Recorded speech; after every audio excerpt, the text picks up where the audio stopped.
Hey guys, Oblivion903 here once again, and this is episode 5 of Flashback Friday.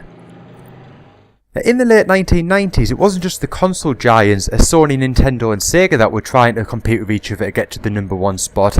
Over in the sporting industry, there was two very big companies that were also trying to do the same. First there was the WWF, or World Wrestling Federation, and then there was WCW, or World Championship Wrestling. And during that time, they were also trying to compete with each other in the video game market. So this week, we're going to be taking a look back at WCW's fantastic WCW NWO Revenge. Released in 1998 on the Nintendo 64, it was hailed as the best fighting game of the year. Now, as a direct sequel to the previous year's WCW vs NWO World Tour, they took everything that was good about the game and just made it a whole lot better.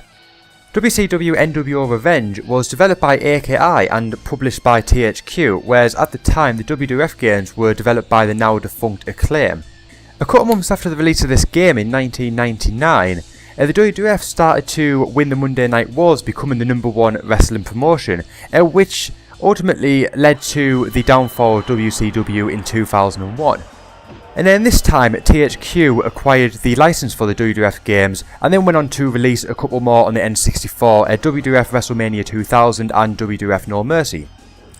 But back to this game, at the time it was praised heavily for its revolutionary grappling system, which has sort of stayed similar even in the games today, and just the large roster that the WWF games just could not compete with at the time. The roster for WCW NWO Revenge was, like I said previously, pretty huge. It featured many WCW mainstays such as Sting, as well as a lot of the top guys in the company at the time, who most of them were previous stars in the WWF, guys such as Hulk Hogan, Kevin Nash and Scott Hall to name a few. It also featured many mid-carders and cruiserweights such as Chris Benoit, Eddie Guerrero, Chris Jericho and Rey Mysterio.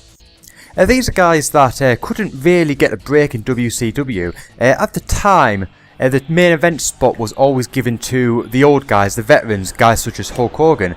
No matter how well they wrestled and how big they got with the fans, they were never going to catch a break. And for any of you wrestling fans out there, especially the ones that were fans back in the day when this game was released, you'll know that guys like Chris Jericho moved to the WWF in 1999, shortly followed by guys such as Chris Benoit and Eddie Guerrero, and later on Rey Mysterio. And these guys became main event players after a few short years, some of them winning the world titles numerous times. These guys just would not have got that opportunity in WCW, which was one of the reasons why it led to its downfall. But this is not a wrestling history video, this is a video game review. But for any of you guys out there that are either fans looking back on the past, or guys that maybe weren't into wrestling back in the day, and I said guys, I mean girls as well, I'm just saying in general. So yeah, it's more of a review than that, but obviously just trying to give you a bit of a background of where the industry was at the time of the release of this game. And then while I was playing this game, recording footage for this video, I encountered a really strange glitch that I've never come across before, despite the fact that I've been playing this game since its release. Just going to show you it right now. It's just for entertainment purposes really.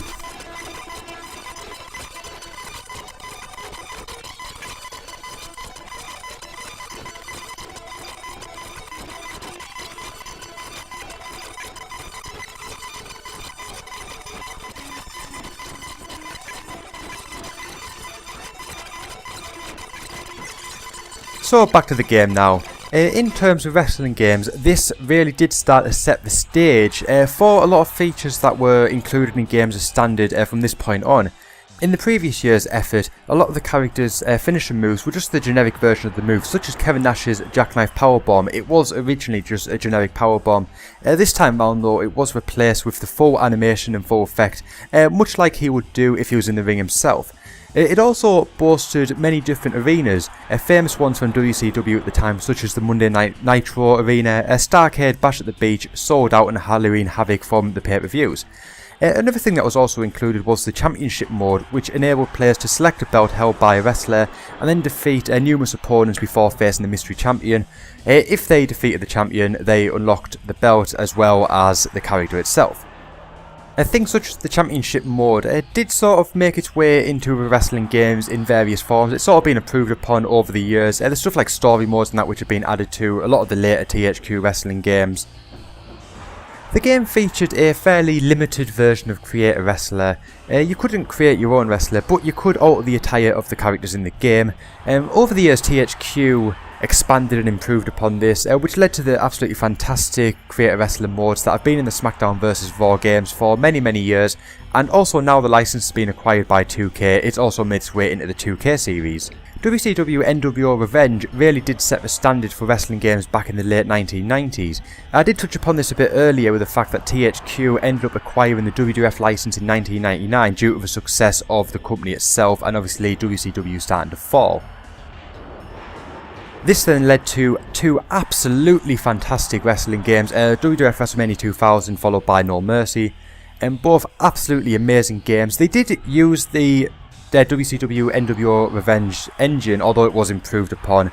So this just shows how fantastic this game was, that WWF didn't want to change anything about it, with fear that they probably would have made a worse game than what this game was. And then after the fall of WCW, WWF just took over the wrestling industry. They just became the #1 with barely no competition. Obviously in 2002 there was companies such as TNA and then Ring of Honor, but neither have come close to having the popularity and just the power that the World Wrestling Federation, or now World Wrestling Entertainment, has. THQ continued to develop wrestling games for the WWF and then WWE right up until 2012 when the company went bust. They later changed the series over WWF SmackDown and WWE SmackDown before becoming WWE SmackDown vs Raw. And on that note, that concludes this episode of Flashback Friday. As I said at the start of the video, a little bit different to what I normally do, but as I stated as well, that the history lesson was sort of needed, especially with people that haven't watched wrestling or didn't watch it back in the day. It sort of brought them up to speed with what was going on in that industry at the time of this game's release, and also it might be a nice little blast from the past for you wrestling fans of that generation. And on that note, thanks for watching. I hope you've enjoyed the series so far. If you haven't checked out any of the previous videos, you can do so in the description box.